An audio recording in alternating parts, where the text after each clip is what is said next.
কবি মন্দাক্রান্তা সেনের বসন্ত উৎসব। বসন্তকাল আসলে পরে গাছগাছালির মজা, সবাই মিলে উড়িয়ে দিল কিশলয়ের ধ্বজা। সেজে গুজে চলল সবাই উৎসবে যোগ দিতে। শিমুল পলাশ সবার মাথায় টুকটুকে লাল ফিতে। কৃষ্ণচূড়ার আগুন রঙের ওড়না চুড়িদার, রাধাচূড়ার মতন আছে স্বর্ণচুড়ি কার।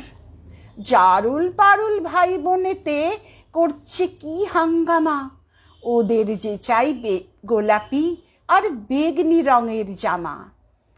আলোকসজ্জা নইলে কি আর তেমন শোভা খোলে, অমল তাসের ডালে সোনার ঝাড় লণ্ঠন দোলে। মুখ লুকিয়ে শুকিয়েছিল মাদার গাছের ডাল, দক্ষিণ হাওয়ার খবর পেয়ে সাজলো লালে লাল। ভিনদেশি এক অতিথ এলো শাকিন মাদুরাই, নামখানি তার ছায়া তরু রূপের সীমা নাই।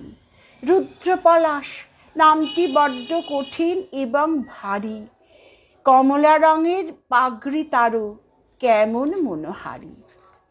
এমনিতর নানান সাজে সেজে সকল গাছ, সবাই মিলে করল শুরু মহোৎসবের নাচ। নাচে গানে খুশির টানে উঠল সবাই মেতে। কেউ দেখেনি দূরের মাঠে কে ছিল ওত পেতে। হিংসুটে এক কালবৈশাখী হঠাৎ এলো তেরে, ঝাঁপিয়ে পড়ে গাছগাছালির সজ্জা নিল কেড়ে। ফেললো ছিঁড়ে নতুন জামা, ছাকিয়ে দিল চুল, পথের ধুলোয় লুটিয়ে দিল সদ্য ফোটা ফুল। ধ্বংসলীলা সঙ্গ করে উধাও হলো শেষে, কেন এমন দুঃখ এলো হাসি খুশির দেশে।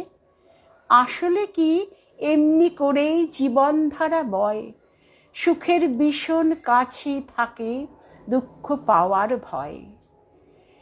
ফুল ফোটানোর মাসেই আসে কালবৈশাখীর হানা, বিপদ কোথায় লুকিয়ে থাকে যায় না তাকে জানা। তাই বলে কি শিমুল পলাশ ফুটবে না আর কাল, রাত পোয়ালেই উঠবে ভোরে কৃষ্ণচূড়ার ডাল। হিংসুটে জ্বর আজকে যাদের হাত পা দিল ভেঙে, কালকে তারাই নতুন রঙে উঠবে আবার রেঙে। না হয় আবার ঝড়ের হাতে দুঃখ পেতে হবে, ফুল ফুটিয়ে যাবেই তারা বসন্ত, ফুল ফুটিয়ে যাবেই তারা বসন্ত উৎসবে।